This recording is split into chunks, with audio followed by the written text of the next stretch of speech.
ছোটবেলায় শুনেছি প্রাচীনকালে মেয়েদের কোনো মূল্যায়ন করা হতো না এবং অবহেলিত হয়ে থাকতো তারা। আর এখন 2026 সালে এসেও দেখি মেয়েরা এখনো অবহেলিত হয়ে রয়েছে। মেয়েদের ধৈর্য ক্ষমতা বেশি, তাই মেয়েরা সব কিছু মেনে নিতে পারে। তাই এই দিনগুলো দেখতে দেখতে আমার বয়স পার হয়ে গেল। আমার মেয়ের বয়সও কি পার হবে, নাকি এরা একদিন মাথা উঁচু করে দাঁড়াবে?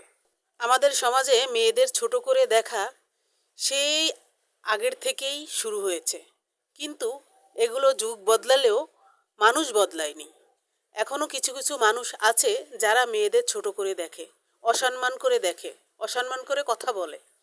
মেয়েরা তো মায়ের জাত, আর মা না থাকলে এত সন্তান আদি হতো না, ছেলেরা আসতো না। একমাত্র মেয়েরাই পারে এগুলা। ছেলেদের কিন্তু সম্ভব না মা হওয়া।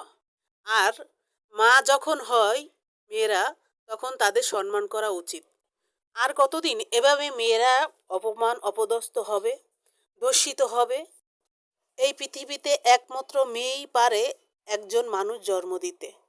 সেই মানুষ আজ পৃথিবীতে এসে সেই মাকেই অপমান অপদস্থ করে।